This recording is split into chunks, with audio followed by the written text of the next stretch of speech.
va reprendre sur les halachot. Une halakha qu'on avait vue, on va le voir dans le texte parce qu'elle est vraiment très claire. Alors, on a dit si maintenant on utilise de l'eau pour un travail, on n'a plus le droit d'utiliser l'eau pour Netilat Yadayim. Lorsqu'on a dit cette halakha-là, ça ne veut pas dire que l'eau elle est esquintée. Même si l'eau elle est limpide, on n'a plus le droit d'utiliser pour Netilat Yadayim. Alors dans les mots, ça nous donne comme ça. Alors, par exemple, chez Shircher, Betocham, Ezekeli. Donc maintenant, on a, avant, pour faire la vaisselle, ils mettaient dans des bacs et ils nettoyaient la vaisselle, mettaient la vaisselle dans le bac d'eau et dedans, ils nettoyaient la vaisselle. Si cette eau-là, interdiction de faire Netilat Yadayim. De la même manière, écoutez bien, Yerakot, Atzricha, Adacha, des fruits, Pessah, l'éveil de Pessah, on nettoie tous les légumes et tout, etc. L'eau, des fois, elle est très propre. Et bien, même quand ces légumes-là, l'eau, elle est propre, à ce moment-là, on n'a pas le droit d'utiliser cette eau-là pour faire Netilat Yadayim. De la même manière, si maintenant j'ai mis des légumes dans de l'eau pour les ramollir, l'eau, elle reste propre. Malgré ça, on n'a pas le droit. Ok?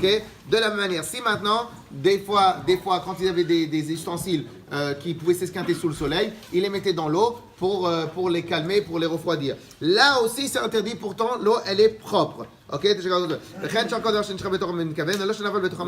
Par contre, si par contre, j'avais un ustensile et que l'eau, elle est tombée, quoi qu'il arrive, l'eau, elle devient pas pasoul. C'est lorsque maintenant, l'eau, on l'a mis dedans, d'Afka pour faire un travail. De la manière, si maintenant je veux faire un bain-marie pour mon enfant et dedans j'ai mis dans le keli, un classique, on met de l'eau froide, l'eau elle était trop chaude, le chaud elle était trop chaude, je mets dans un keli de l'eau froide et dedans je mets le pot du bébé. Maintenant l'eau, j'ai le droit de faire Netilat Yadayim ou pas avec? Eh ben non, pourquoi? Parce qu'on a utilisé l'eau pour un autre travail qui est indépendant de choses, malgré que l'eau elle est propre. Et de la même manière, à l'époque, comment ils calculaient les volumes d'eau? Dan, comment ils calculaient les volumes d'eau? Ils prenaient le volume d'un litre, ils le mettaient dans un autre ustensile pour voir si maintenant l'autre ustensile faisait un litre. L'eau, elle est propre, elle est clean, elle est top. Malgré cela, comme on a fait un autre travail avec l'eau en dehors de Netilat Yadayim, le Netilat Yadayim, il devient pas caché.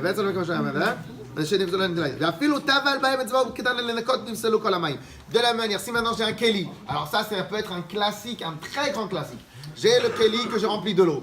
Maintenant, j'ai un peu de saleté dans mon doigt.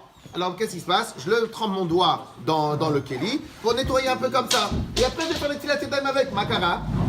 Interdiction. Parce qu'avec l'eau de Netilat Yadayim, j'ai fait quelque chose qu'il ne fallait pas faire. Ok? Chazak. Pardon. Parce qu'avec l'eau de Netilat Yadayim, j'ai fait un travail qui n'était pas destiné à Netilat Yadayim. Malgré qu'on a le droit de se laver avec Chazak. A priori, non. Chazak.